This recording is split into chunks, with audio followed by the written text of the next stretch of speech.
All right, thank you. Good to see everybody here on the eve of our final home game. Hard to believe that that's here. Honestly, after going through the last season and the constant stops and starts, this season in a lot of ways just felt like it's went by much faster. So obviously excited to get back here at home.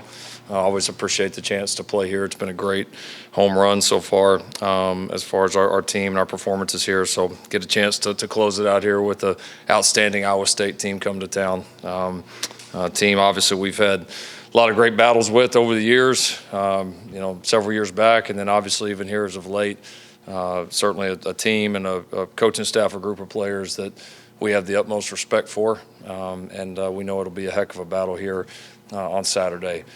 Team's excited to get back on the field. We don't get this feeling very often here, but anytime you don't win a game, you don't put your best foot forward, you just can't wait for the next one to get here, and that's how I would describe our team right now. I think we wish we were playing today, to be completely honest, but we'll continue to prepare hard, work hard, do the things that we need to do to be prepared Saturday at 11 o'clock.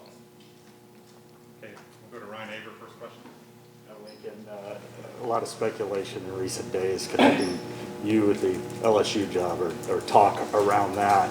Have you or any of your representatives had contact with them, and just what's that like to handle that in the middle of the season? It's nothing to handle, I mean, it's pretty easy. I coach the University of Oklahoma football team, and you guys know me. You know how I feel about this place and this program. So we've all been down this road many times before. You guys know where I stand on that, and that hadn't changed. Eric Bailey? We're seeing something uncharacteristic of your offense, just the slow starts. We've had 4 games where you guys have voted 7 or less points in the first half, and previous 6 years, there was only 3 of those instances. This late in the season, is there something you could just put a finger on of why the slow starts are happening? We've looked at it. I don't know that I could sit here and summarize it in one thing, and I don't know that it's necessarily just been one issue. I think there's been kind of 2 constants throughout those games. Typically, we haven't played consistently enough, and then again, we've been in just a lot of very low possession, low play games. It's not like we're getting 7 or 8 possessions in a half, and so those opportunities become so important. I know it sounds like a broken record, but that's just kind of the way the year's been. And we've had our opportunities. I thought, honestly, the biggest swing in the game the other day, didn't really realize it as much as the sequencing after the game, but we had after the first, I think, 2 drives, we had a good drive. We go down and miss a field goal. I think we go down and score.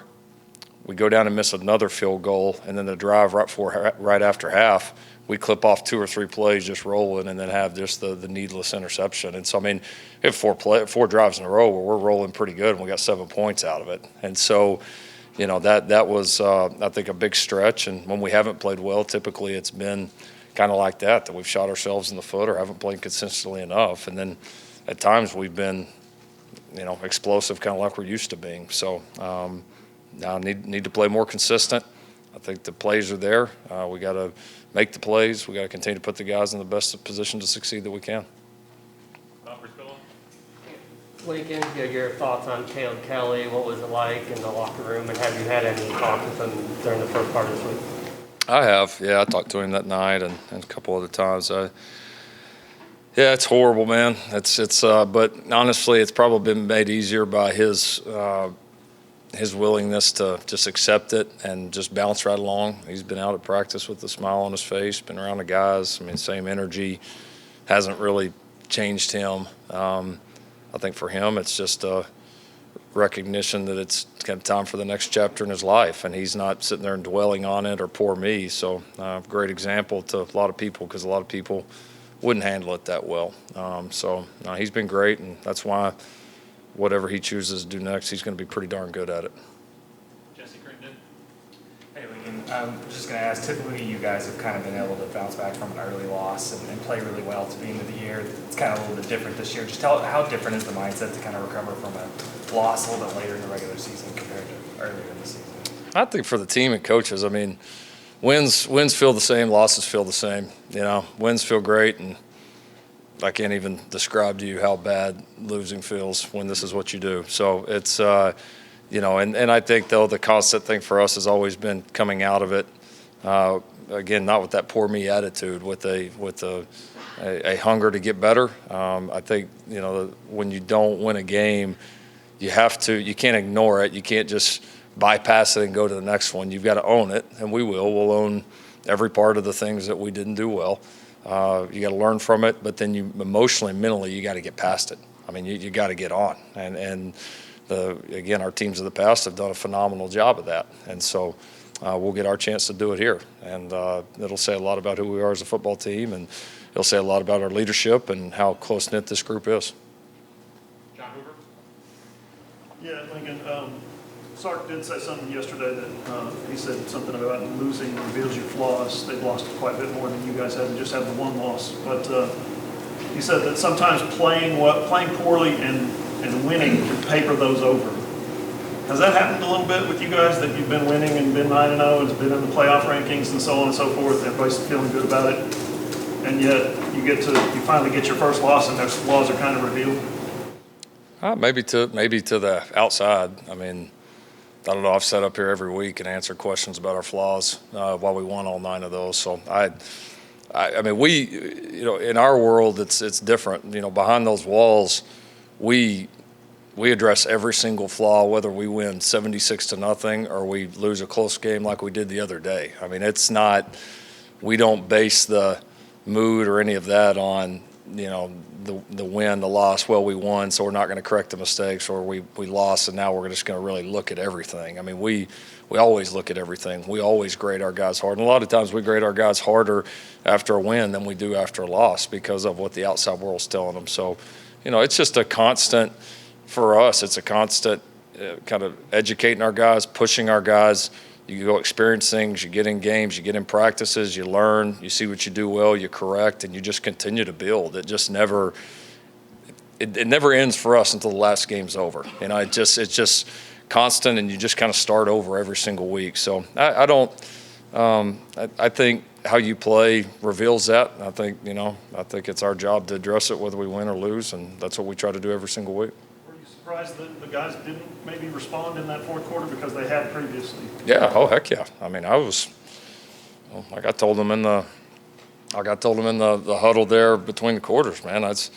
You think this feels bad? You think, look where we were in Dallas a few weeks ago. I mean, this was a great situation compared to that. And so, and I mean, a lot of that was just the confidence in, you know, what this team has done all season, and the fact that up to that point we hadn't played very well, especially offensively, but felt like we were right on the doorstep with all three sides, and it's been one of the strengths of this team. My confidence was extremely high. I'm surprised we didn't, but at the same time, you got to go make those plays. I mean, just because you've done it before, that's great to have the confidence on it, but you have to go make the plays. You have to go make the tackles. You have to go make the catches. You have to go make those plays, and we didn't make enough of them. We were close, but close doesn't count. Yeah, when you talk about being close, and we've heard you say a lot this year, 1 or 2 guys being off can make the whole play go bad. Is it concerning to you that 10 games in that those problems still exist, or is that just football? You know, I mean, I wish we didn't have a game like that, you know, but you're not gonna get so many games in and then all of a sudden just not have that. I mean, it happens. The better teams, it happens less, or better teams are, you know, a lot of times more talented or play harder or able to overcome it at times. And we've certainly been in that boat before. We've had times we've been very productive when maybe we haven't been as clean. But typically, when you play good football teams, especially on the road, the quality of ball to win has got to be at a high level. I mean, like, just look at this league right now. I mean, there's scores in this league that if you looked at them and you said, wait, this team did this to that team, but then this team did this to that, it doesn't make any sense. But just look at the home away. I mean, that typically is what separates great teams from, you know, just okay teams that just win most of their games at home and are just average on the road. And that's been the differentiating factor for us for years. And so, especially on the road against a really good football team, you've got to be sharp. And we played hard as hell. We played tough. I mean, our guys fought like crazy, but it just simply, the penalties, the turnovers, the tackling, the different mistakes through the game, the field goals. I mean, just those little things added up, and it ended up being not enough at the end of the day. Kenny Carlson? I feel like this is a theme here, but what Jason was asking about with your comments about how close you felt you were. When you think about that now, considering what happened on Saturday, were there areas that you felt like maybe you missed on, or were guys just, like you said, I mean, those problems, were there problems in areas that you weren't expecting on Saturday? There was a few that were uncharacteristic of us. This last stretch, we've caught the ball really well. We did not catch the ball well the other day. We've thrown the ball really well. We missed some throws that we typically make in our sleep. We got, I think, if not one of the best for sure, or not the best, one of the best field goal kickers in the country. That doesn't happen too very often. We've got a group of guys, especially some of our older guys in the secondary, that typically tackle extremely well, that miss some that we typically don't. So, yeah, I think we had a few things that were uncharacteristic of us on that day, and it cost us. And so, but I mean, I think, for us, it's you go back, you learn, you own it, and then again, you gotta get past it, because this one's like that. If you're careful, it got us once. You can't let it get you twice. And that's been a big part of us this week is let's correct what we need to correct, but let's stay focused on the opportunity at hand. And again, the reality, that I've told this football team, and it's the truth. I mean, I've been here 6 years before this year. 4 of those years, we won the Big 12 championship and had 1 loss, and then our next game after that was a playoff game. 2 years. We won the Big 12 championship and had 2 losses, and our next game after that was a major bowl game. So, lot left to play. A lot left to play for. There's a lot that's going to happen, but none of that matters if we don't address the things that we need to address and play closer to the level we can more consistently both sides of the ball. Lincoln, Caleb has to bounce back not just from an atypically poor game, but being replaced at one point in the second half in Waco.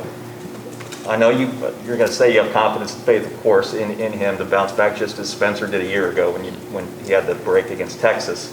But until you see it, you don't really know it for sure. And so, what's the level? How do you approach the week with him in terms of knowing whether or not he's going to respond to what happens then?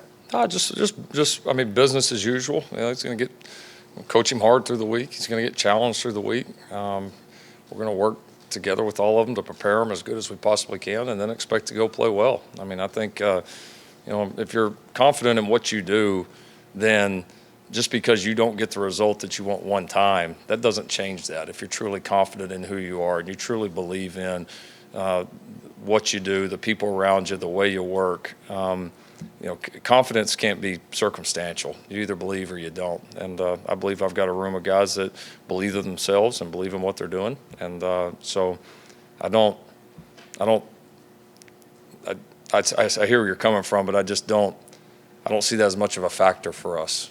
We know who we are. We know what we can be. When we turn on that film, we see what's in our control and what's out of our control. And I think we realize that if we handle more of what's in our control, then the results that we want will come.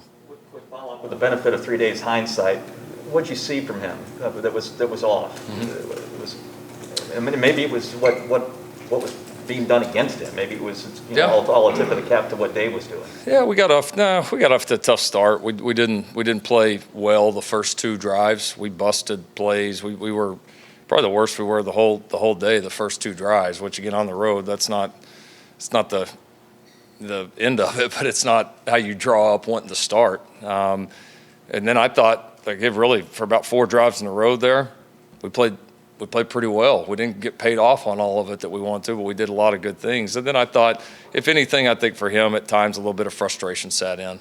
I did. I think he was, frustrated he made a few mistakes and we weren't playing well. He was frustrated, physically with not being able to grip the ball and throw the ball the way that he typically does after getting his hands stepped on. I mean, it's just a little bit of frustration set in, and it's a learning experience. I mean, I've said it every week. I've said it when been up here and he's thrown 6 touchdowns and everybody thinks he's the greatest football player that ever walked the planet. It's every situation for him right now is a learning experience, and he's growing, he's learning, and days like that, honestly, can for his future and development can be more valuable than any of the really, really fun ones like we've had. So I'm confident him and the rest of our team will approach it like that. To clarify, he's your starter Saturday? Yeah, he's going to start. All right. Yeah. James Hill? Iowa State's not having a great year, I know. Defensively, they run a style that they, a lot of people feel like is one of the best at stopping an offense like yours. They have a couple of guys that are all conference performers. What do you see in them this year, though? They've given up more points than they normally do. What do you think about Iowa State defensively? Yeah, I think they're like 10th rated defense in the country, so they're pretty good. They've had a couple of games where they've given up, maybe a few more than they typically do. They're still really good. I mean, I didn't know. There's been a couple big plays here and there that maybe they haven't given up in past years, but not much. I mean, they are still an extremely good defense. They got a scheme that they believe in. They have a lot of experience within that scheme. Coach Haycock and those guys have been there for a while. They got, again, a number of guys playing that feels like we've been playing against for a long, long time. A couple of guys that were on that field when we went up there with Kyler and the guys in 2018 they're still there. So I mean, it's a good group. They're good in the secondary. They're good up front. We've got a tremendous edge rusher. Linebackers are fantastic. Same group that we saw last year. So no, they do a good job, man. They make big plays. They're a tough group to go against. They always are. Joey Helmer?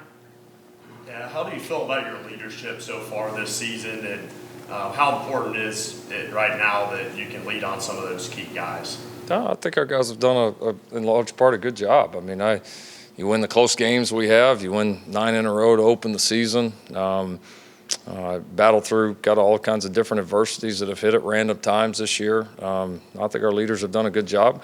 We're all getting tested, and I'm talking about for this team right now, not anything before. We're all getting tested in a way that we haven't yet this year. And so another chance for our leadership to respond and show the group they are. And you've got to see it. You can't see it as poor me. You got to see it as, all right, this is a new challenge, and I'm going to embrace it, and I'm going to attack it, and I'm going to show how good of a leader for this football team I can be. And so I'm confident we've got a group that will approach it that way, but I think your mindset in that is so important. And it's a great challenge for our leadership. And I like what I've seen of them this week, and they're going to have to continue to give our guys direction and do a tremendous job. Justin Martinez? Hey, Lincoln, the Big 12 issued a public reprimand and a $25,000 fine of Baylor for the way the game ended on Saturday. So what was your reaction to seeing that news today? I don't care. Quick follow-up, if you don't mind. Have you talked to Dave Aranda? He said he was going to call you or whatever. Yeah, he reached out, but any conversations that I have with another coach, I would keep between us. Ryan Chapman? Hey, Lincoln, feedback conference what Jason asked about needing 11 guys. From a play caller's perspective, how much more difficult is that when those instances where the busts come along the offensive line? Is there something you do to scheme against that, or has it just been so random that you're just having to roll with it? Yeah, I mean, definitely the other day was kind of like a few games this year where we kind of took turns, we kind of took turns. I mean, there are times where the quarterbacks had all day back there. There's times where we didn't. There's times where we threw the ball well and didn't catch it. There's times where we were wide open, didn't get it to them. I mean, we backs missed a couple of things in protection. I mean, we just kind of had one guy here and there, but again, against good defensive teams, road ball, that's what it takes, is how many plays can you play with all 11 doing their job at a high level. And when we did it, we moved the ball and we're fine. We just, we didn't do it enough. And again, when you have 53 plays, when you have a low number of possessions, you got to make them count. And I mean, we should know that by now. I'm not saying something we hadn't heard, or again, we've been through it a bunch this year, but that's you can't go like we did those 4 possessions in the middle of the game where you're moving the ball and you got 7 points out of it. You're just not in a 10-possession game and a 53-play game. That's tough to overcome. But Brian? Yeah, Coach, a few weeks back you mentioned that you're not really in favor of 2 quarterback systems. You've played each quarterback in place of the other at times to provide a spark.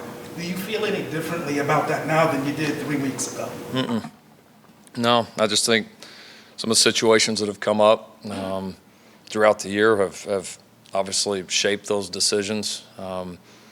But, not really at any time have I put a guy in thinking, all right, well, I'm just only put him in for like 1 series and pop him right back out, anything like that. That's, again, just at times when we haven't played well, looking for a spark, and I know it gets a lot of attention when we do it at quarterback position. We do it a lot of times at other positions, and it's not as noticeable, and I certainly understand why.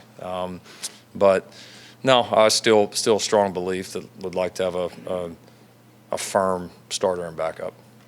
And the kid's hand, obviously okay then? Yeah, doing well. Yeah, he's been full go this week, doing well. Austin Cartwright? Lincoln, with senior day on Saturday, just wanted to ask you about Pat Fields. What has it meant to coach him throughout the years, and what has he meant to this program with all of his on and off the field achievements? Yeah, no, he's been a great representative for the program. He's been an impactful guy even from when he was young and just came into the program. Always has had a strong desire to be very involved in the community, very, very involved off the field, and has set a great example for so many. So, no, we're really proud of Pat. All the different honors and nominations and awards that have come his way have been, very deserving, and he's very deserving of hopefully winning a couple of those. There's no question. He's been fantastic for us. We've had some other really, really good ones through the years that have helped set direction from him. I mean, it's great for him to have a guy like Ty Darlington on staff who was nominated for, won a lot of those same awards. And so it's a great tradition here, and it's good to see guys like Pat kind of carrying it on. Steve Benson? Coach, I was wondering, 10 games into the season, the way in which you've utilized Eric Gray, is that the way you envisioned it when you brought him in? Or as the season has progressed, has maybe things changed a bit here and there? Maybe you've done things differently than maybe you originally thought, or is it kind of progressed the way you thought it would? It was a little bit unpredictable. I mean, we played him the lion's share of the snaps early on in the season. Kennedy got kind of hot there mid-season, and we rode the hot hand a little bit more than we did Eric. And honestly, I know I've said it up here a few times. I mean, he's a guy. There's a few of them offensively right now that we want to continue to find ways to get him more involved. Some of this has just been the ways that some of these games have evolved that haven't opened it up to as many opportunities. And there's been a lot of times that we've planned to. We've had a plan in place to play him more, put the ball in his hands more, because he's done some good things. He did some really nice things with the ball the other day. So there was a handful of guys from an offensive skill point that were playing pretty well the other day that wish could have got them more opportunities, and Eric's certainly one of them. Ryan Aber? Yeah, Lincoln, Charlie Kolar was a guy who gave y'all some issues last year in both of those games. What have you seen from him this year? How do you feel like you're able to match up from that maybe a little bit differently than you did a year ago? Yeah, he's tough, man. All the tight ends they have are. They do a good job, using those guys, moving them around, creative with the route concepts that they run, whether they're drop back or play actions. And yeah, Charlie's especially tough because just his ability to run really crisp routes. I mean, you watch him run and you don't appreciate how big he is, and you get on the field with him, and the big human that in a lot of ways kind of runs and gets in and out of cuts like a wideout. And so you combine that with that big frame, the hands he has, the experience he has. I mean, he's a tremendous player. I would imagine that with all that's going on in the NFL right now in terms of how people are using those guys, that he's going to have a bright future. And always root for a guy from here. And I just wish he would have went ahead and left already. So he's a good one. Lincoln, with senior day coming, how do you handle that with so many guys, 2017, 2018 classes, are seniors, but they could come back again? So how do you handle that? And how tough is roster management? Yeah, that part's been tough. We've honestly went back and forth on it a little bit, but we have made a decision. We're going to let any of our guys that are seniors on the field, we're going to give them the option to participate in senior day. Now, I wouldn't read too much into that because we've told guys, obviously a lot of these guys are going to have decisions to make, and obviously all of our super seniors will participate, obviously. But the guys that do have that COVID year exemption remaining, some will participate, some will not. Those that do have not necessarily made a decision. Just kind of leave it up to their choice, and then they've told, obviously we'll get to those decisions with them and their families once the season ends. Jenny? From Iowa State with Purdy and Hall, I mean, you look at the guys they have, Kolar probably top of the list, but these other guys, I mean, they've got such great talent offensively. Do you feel like they're maybe a little bit like you guys in that they're looking for that big breakthrough? Does that worry you at all that they're capable, they've got such talent? Yeah. No, they've been right in the middle of every single game. I mean, you could easily be talking about a team that's got a record like ours right now. I mean, easily. I mean, so no, I do. If we didn't know this team as well as we know them and had the battles, you might worry about a team looking at the record and thinking, well, maybe it's just an average football team coming in here. This is not an average football team coming in. I mean, it's not. We know what they're about. We know the way that they're coached, the way that they play. Yeah, I mean, I think in a lot of ways, one of the most talented teams that we'll play all year. I mean, without a doubt, on both sides of the ball. I mean, there's a lot of talent on the film when you click on. So, no, like I said, we've been in too many battles with these guys to not have that respect. Any more questions, James? In your offensive line, are they blocking as consistently as you hope they would be at this point in the year? Our good is really, really good. I would say we're progressing. I would say I've had a couple of the older guys that have really settled in and started to play really well. I think the younger guys, especially, Rame and Harrison, have certainly made some big improvements from earlier in the year, and I think that's why, for the most part of the back half of the season, we've been on a pretty good run offensively until the other day, and a big part of it's been those guys. So, no, I've been happy with them. Certainly the second half of the season, no question.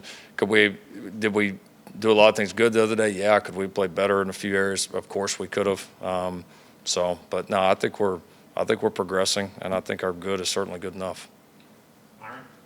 If you could have one thing that you think could get you where you want to go to get better at, what would that be? Because it's different things you've talked about with this offensive line, sometimes tackling. If there's one thing you thought that you could fix that.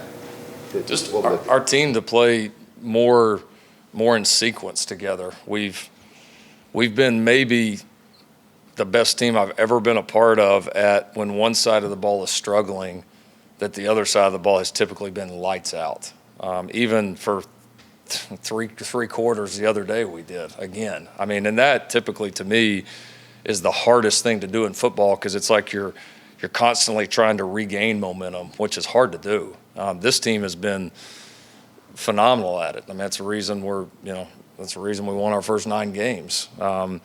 But we have not been able to sustain momentum, and having a good special teams play and then a good offensive sequence, defensive sequence, and really kind of getting on those runs that we're accustomed to getting on. And so that would be it. I mean, for us is when we do something positive like we're doing a lot of, let's sustain it, and let's be able to get on some of these runs and have a flurry of points and stops and positive plays. And a lot of times in games, that's where you get a chance to separate yourself. So that's been a big point of emphasis here. We know that's something as a football team that in some ways has held us back. And if we can combine that with our ability to flip momentum that we've shown time and time again this year, then that's when it can get really good. Thank you, Coach. All right, thanks.